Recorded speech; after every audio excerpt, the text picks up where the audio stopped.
Okay, y'all, so while the bread is baking in the oven, we're gonna go ahead and start our hollandaise sauce. So we've got 6 egg yolks in the pan here. We're gonna add 2 teaspoons of lemon juice.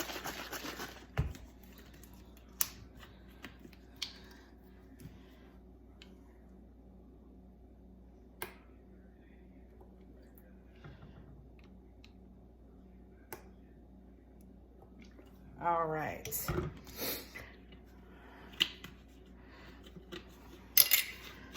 And now we are just going to whisk it until it's nice and bubbly. Okay. A little bit more bubbly.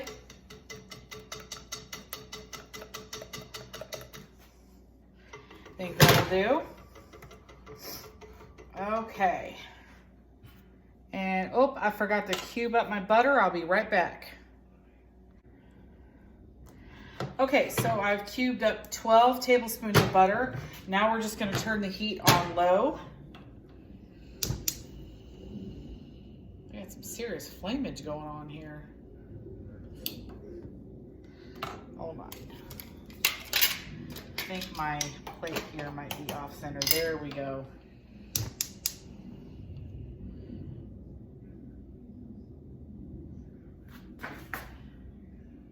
Okay.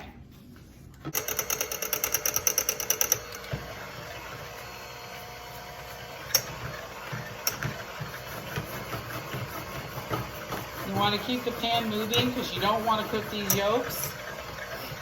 Yolks.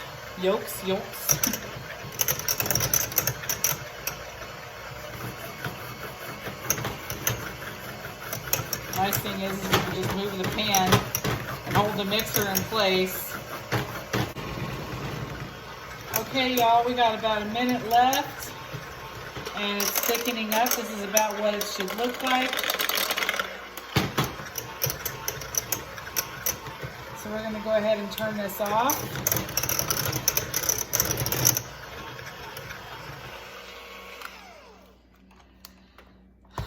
Okay. And this is about the consistency you want. It's like a thick yolk creamy soup. And we got about a minute left on the bread. It's almost done. Well, not almost done. This portion of it is almost done. And then we're gonna show you what we do next. Okay, y'all, so the oven beeped. It is ready to take out of the oven. We're gonna check it and see how we're looking here. All right. Oh, forgot to turn the timer off.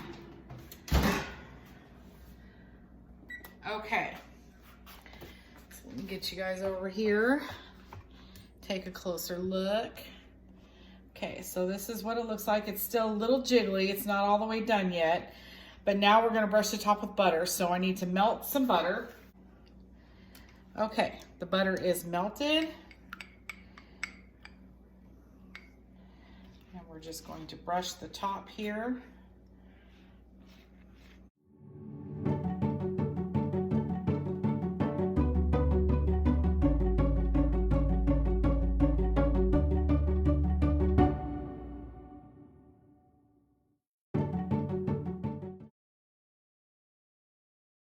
Okay, so we're gonna put her back in the oven and she's gonna go for 5 more minutes. And then once the 5 minutes is up, we turn off the oven and leave it in there for 20 minutes. And then while that's going on, after it's done baking, we turn the oven off. Then we're gonna peel the eggs and start making the deviled eggs. So I guess this is kind of a 3 recipe video. So stay tuned, y'all. Okay, the 5 minutes are up on the bread, so now we just have it sitting in the oven for 20 minutes. I turned the oven off. Now I just want to show you how beautifully these eggs peel after being in the pressure cooker. So ignore this side of the sink. I have meat thawing out in it. But I'm just gonna show you guys how this stuff peels. It's just, I'll get you over here. Okay.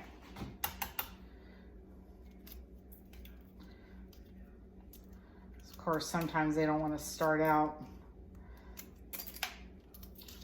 There we go. Now we got her going. But I mean, look at this. Look how beautiful that comes off of there.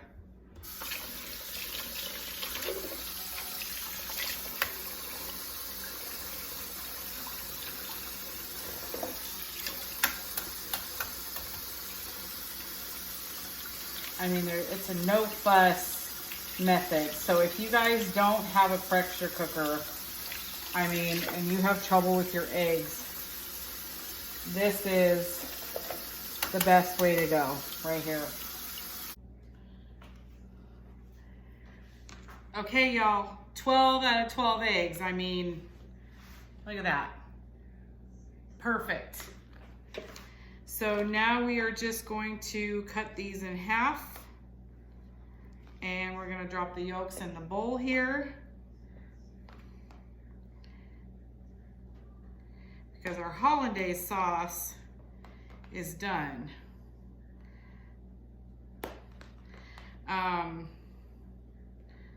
So I don't know, I'm kind of all over the place today. I don't know if I told you guys earlier on in the video, but the reason I'm making the hollandaise sauce, well, two reasons. Number one, for the deviled eggs, because we just like to go in and grab a deviled egg and eat it, you know. And number two, we've hit that ground beef wall, but my husband and I really like the cooked ground beef with the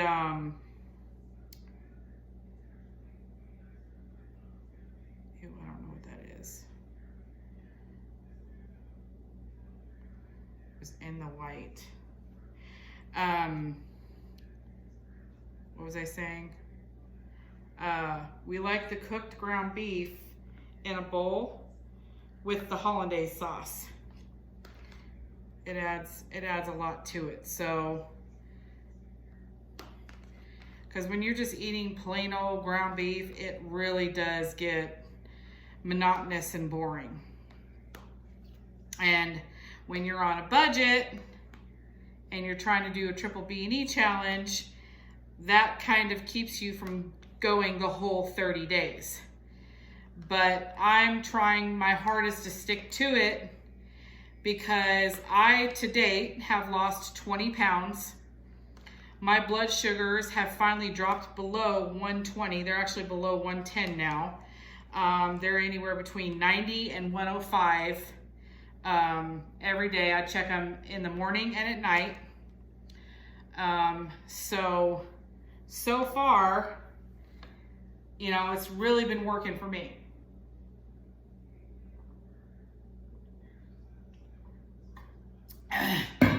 Oh, sorry, I needed some water. Okay, now we're gonna mash this up. If you don't have a masher, I have one of these meat choppers that I got from the Dollar Tree. They really do come in handy.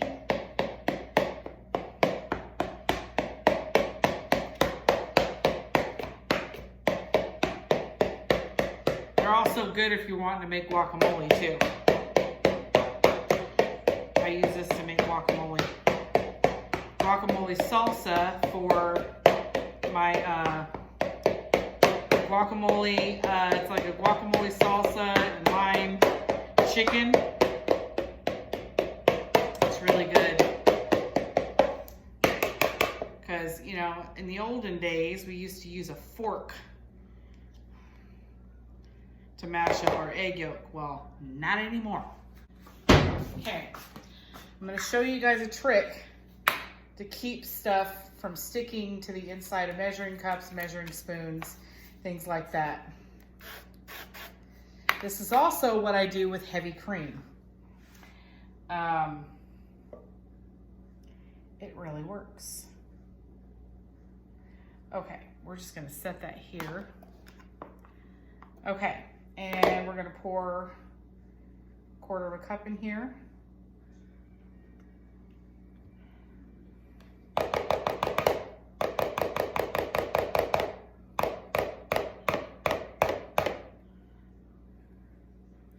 Except for the edges where it didn't catch, the oil pretty much comes out. And I think we're gonna do another 1/4 cup. Okay.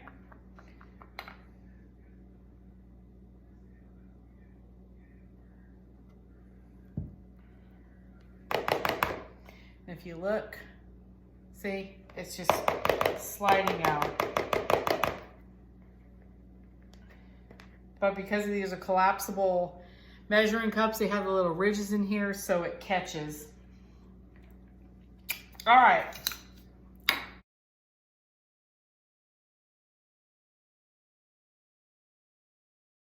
Now, let's mixy mix. Okay, I am liking this consistency really well. Get the spatula here. Okay.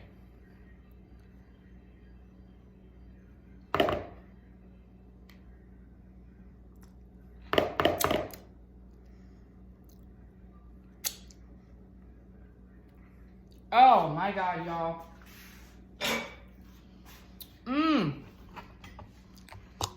Okay, maybe I've added a little too much salt, but it's still good. Okay, so we're gonna start filling these. We'll be right back. Okay, we got about 30 seconds left on the bread to come out of the oven, but let me show y'all how I do this. So I have a cookie scoop. Since I don't make cookies anymore, I make use out of it with my deviled eggs. Beautiful.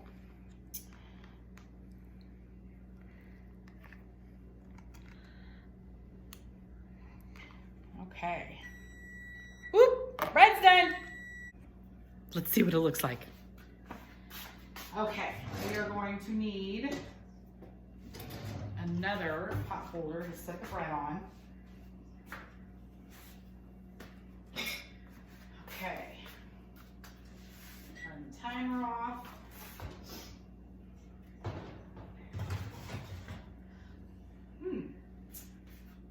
Boy, it really does take its own shape, doesn't it?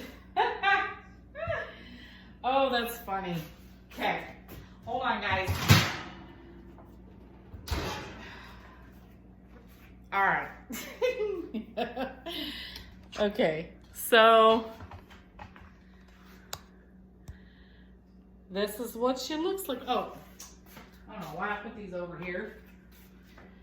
Okay. I mean, it is egg bread, so it does kind of have a mind of its own when it's baking, so.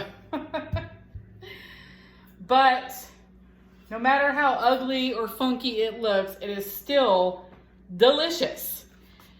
Bottom line is, it is good. We love it, and that's all that matters.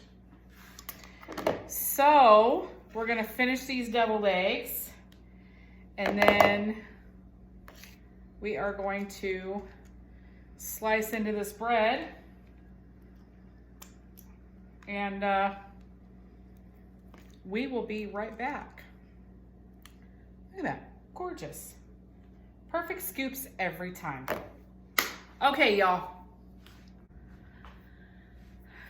Okay, we got the bread out of the pan. It's nice and cooled, and we got the deviled eggs done. So let me show you guys something here real quick before we dig in here. So here's the bread, and I want you to look at all these little, see these little brown spots?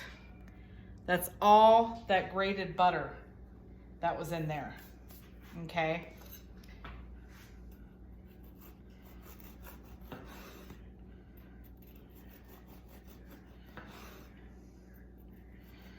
Now, if you guys remember one of my last videos, we talked about the fact that we can't do just plain old chuck roast. But I did buy a couple of chuck roasts for the Triple B&E because they're cheap. They were on sale, and you know, we can't afford to buy ribeyes all the time. So anyway, we started taking, when I made the bread last time, we took the bread and excuse me, took some of the chuck roast and like dipped it in the juice and ate it, and it's just with the meat, and it was just so good. So anyway, I just want to show you guys the texture of the bread. I mean, it looks and feels like real bread. You get a very, very, and I mean very, I stress very slight egg flavor when you eat it. But look at all that golden goodness from the butter. And then you've got your, I mean, it looks like bread, doesn't it? It's got the look and texture and feel of bread. So, shall we take a bite?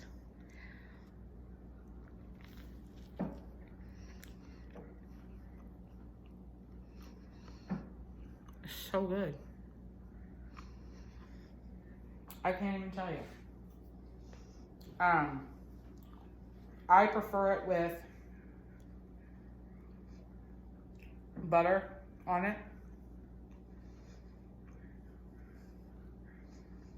but still just as delicious. Now I'm going to take a bite of a deviled egg.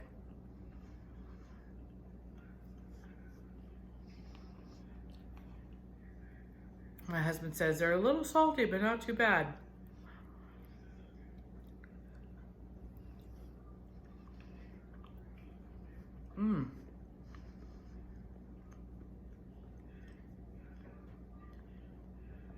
It's a little salty, but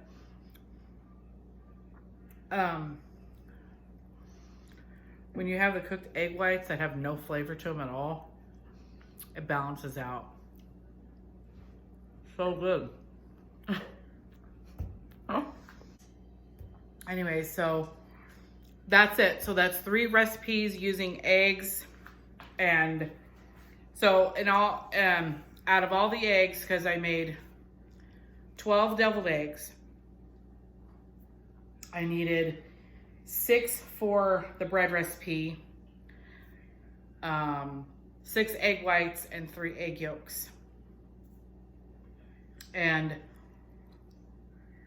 all in all, I threw out 3 egg whites because I needed 6 egg yolks for the hollandaise sauce. And I used the 6 egg whites from that for the bread. And then I was like, oh yeah, I need 3 egg yolks. So I had to throw out 3 egg whites, which is fine. But yeah, so I have deviled eggs, Carnivore Triple B&E bread, hollandaise sauce, all Triple B&E safe, Carnivore safe. I just wouldn't add as much salt as I did, but like I said, they're still good. But anyway, I want to thank you guys for stopping by here and checking out my channel and following me with this recipe. I know I've been all over the place today, and it's just been crazy. It's like I said, it's really windy right now, and my allergies are going crazy. So if you liked this video, give me a thumbs up. Please share this video with everybody you know that's trying to go on a low carb or carnivore lifestyle. I just drank water, now I have the burps, sorry. And just play around with the recipes. You know, you can use that hollandaise sauce for anything. And since I seem to fail at making bacon mayo, butter mayo, whatever, I'm like, well, I can sure as heck make hollandaise sauce and dump that in my egg yolks and make deviled eggs, which It works out. It's got the same texture, consistency, and creaminess as old school deviled eggs with mayo. So, I mean, you can do this. You can do carnivore. And that's one thing I've done is, you know, reinventing the old recipes that we used to have. And, you know, with the help of YouTube and Ketogenic Woman and Carnivore Quest community, you know, I've been able to kind of just look at recipes and rack my brain and think to myself, okay, what am I going to do with this one? How do I make this to where it's tolerable, you know, or something that we can enjoy, but, you know, not like the old way. So anyway, so don't forget to share this video. If you haven't subscribed already, please subscribe to my channel. I have a lot more videos coming. And, you know, Dan and I are on the road to weight loss and reversing our diabetes, which I'm thinking I already have if my blood sugars are between 90 and 105 every day. So I don't know. It's usually higher in the morning. It's like 102, 105 in the morning. And then at nighttime, it's about 90, 95, but most of the time it's around 90. And before, they were like 120, 137. When I first started the Triple BBBE challenge, they were still kind of high. And just these last, I don't know, week, maybe 4 or 5 days, it's really gone down. So that should tell you something. Triple BBBE carnivore does work, especially if you're diabetic. I've lost 2.5 inches around my waist. I've lost, as of this morning, I've lost 20 pounds. Sorry, I didn't record my weight. But that's something I usually do on Sundays. So anyway, I love y'all. I will, also I will post the links to the bone broth powder, the egg white powder, and the recipe for Ketogenic Woman's Triple BBBE bread if you haven't checked that out already. So anyway, I love y'all. Thank y'all for watching, and we'll see you in the next video. Bye.